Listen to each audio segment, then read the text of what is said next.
correct. You know, my first guest from such films is Sleepy Hollow and the Opposite of Sex. Starting Friday, she can be seen in the brand new Woody Allen film, Anything Else. Please welcome Christina Ricci.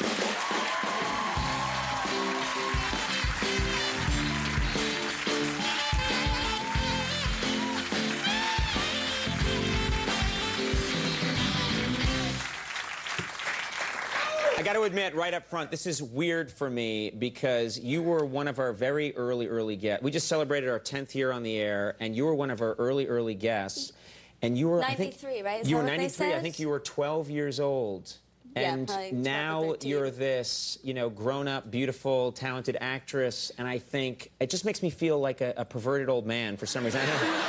I don't know why, you know? It just makes me feel very old. Do you know what I'm saying? I'm not that grown up. My feet don't touch your floor. Oh, that's nice. Well, we like to raise the chair just before you come out to be mean. To make people I have a hydraulic... No, but it's just one of those funny things where I feel like 60 or something. Because I'm like, I knew you when you were a little girl, you know? And I don't get to say that to I can say that to Al Roker, but not many other people.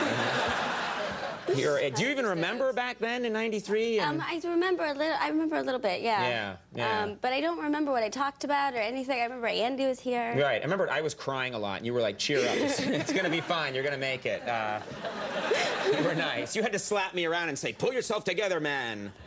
Well, congratulations. A movie with Woody Allen. That's got to be. Yeah, it's really a career exciting. high, I would think. Yep, definitely. And what you know, he's one of those people who influenced me, and I idolize that man. Never met the man. What's he like? Did you ever get to hang out with him at all? Well, not really. I mean, when you're shooting, they tell you that he's never going to talk to you.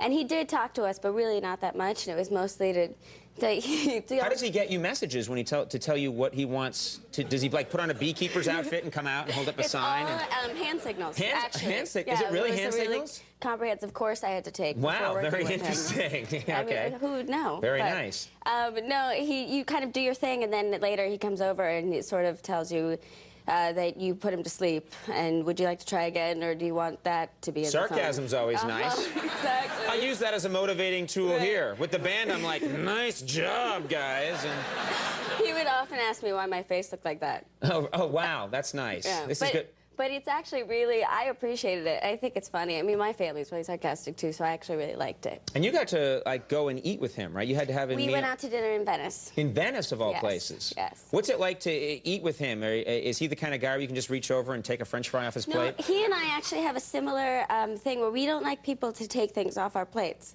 But mine is from, I don't know, you know, who knows where he got his from.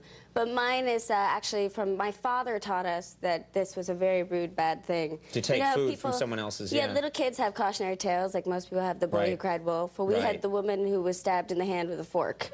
Because my dad was apparently at dinner. This was a tale he told us to keep us from ever making this mistake that this woman made. I hope this wasn't a bedtime tale. My dad were at dinner with a potential client of his, and that client's wife, and the woman, I guess, was offensive anyway to my dad. He found her offensive, but she kept reaching over and taking food off his plate with her fork, and my dad finally was like, you know what, that's really pissing me off, so could you please stop? And she thought he was kidding, so she giggled and reached out her hand again, and he stabbed her in the hand with his fork. Stabbed her in the hand? Yeah. Wow. So my dad was always like, so, you know, watch out, because people really don't like it. Yeah. So how much prison time did your dad do? I'm just curious.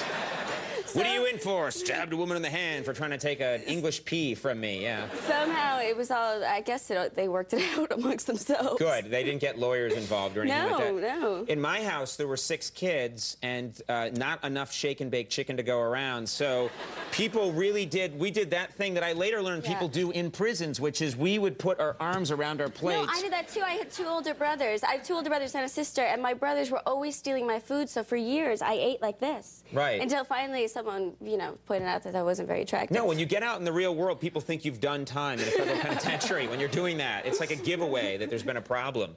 Now, I was doing all this preparation, I was reading different articles about you, and I heard that you don't like houseplants. You hate houseplants, and I thought that was kind of a strange thing to hate. I'm botanophobic.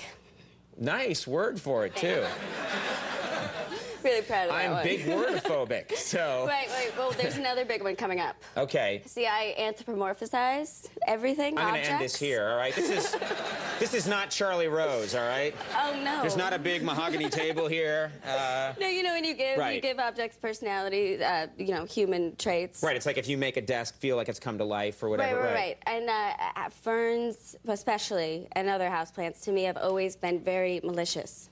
You find them menacing. There's something... Yes. But a fern just I sits think they there. have bad intentions. You think they have bad intentions? Bad intentions. Because they're creating oxygen and... I don't know. Sustaining life on Earth? But why do they have to be in the house? Why do they have to be in the house? Because we put them there. Well, that I don't agree with. Oh, so you don't think... So if there's a plant in the house, if someone, say, gave you a really nice fern or something, you would say, get that out of here, I want that out. I would say thank you so much, because now I can free it and put it in the garden. It can live you know, it can When you live say free it sounds like you're throwing it out the window. It sounds kind of malicious the way you say it. Well, the plants are malicious. You do really think they are? That they're doing you harm? I really don't. I don't like them. They just don't, and you don't have to have a reason for it. They just give you the creeps. Yes, that's all. yes, they do. And ferns have those spores. What? They have spores, ferns. Do they? I never see them. So every time you touch it... Maybe you're seeing something we're not seeing. No, every time you touch a fern, it's little weird spores. I'll get all over you. That's their way of trying to spread other alien creatures throughout the planet. You never know. Wow, that's incredible.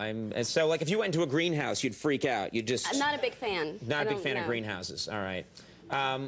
You are a very loving person, though, because I know you have pets. Yes, we have 2 cats. I live with my sister, and we have 2 cats. What are the cats' names? Jose Jerome is kind of the big cat that's Jose outside. Jerome? Yeah, well, his name was... What happened to Spunky, or... His original name was just Jose, but then I kept calling him Jerome by accident, so I thought I'd just name him Jose Jerome, and then I Why not Jose Antonio Jerome? Why not Senor Jose Antonio? Wow, that's a mouthful. And then our other cat is named Vigo. After the actor Viggo Mortensen? Well, see, when we bought the cat, we wanted to name him Vigo, and my sister said, oh, people are going to think we named him after Viggo Mortensen, so we decided, no, his name is Viggo Morgenstern, and he's the Jewish member of our family. Wow, that's nice. Yeah. Viggo Morgenstern. That would change Lord of the Rings a lot. That would change that movie substantially. Are you after the ring? I don't know. We'll eat first, and then we'll go. Wow, so that's incredible. Now, Viggo, this Viggo Morgenstern, do you think the cat's actually Jewish? Well, I mean, you know, he is. He celebrates Hanukkah. We get him.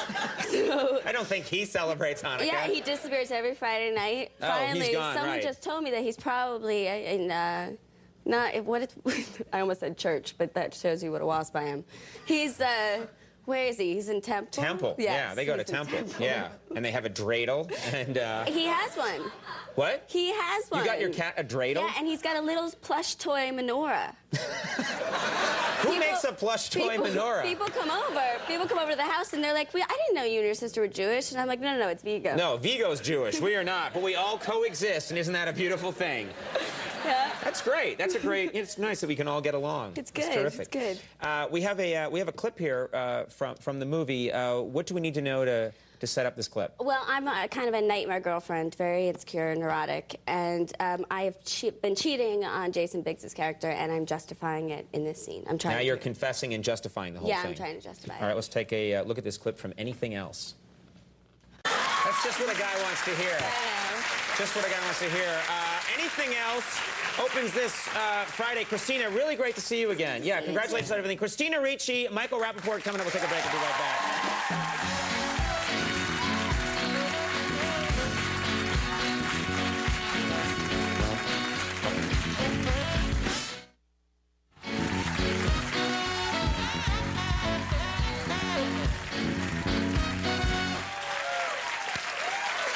Everybody, we're back.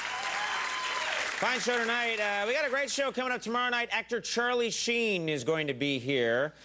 From the movie Lost in Translation, she's the it girl right now. Scarlett Johansson is going to be on the show, and musical guest My Morning Jacket. So watch that.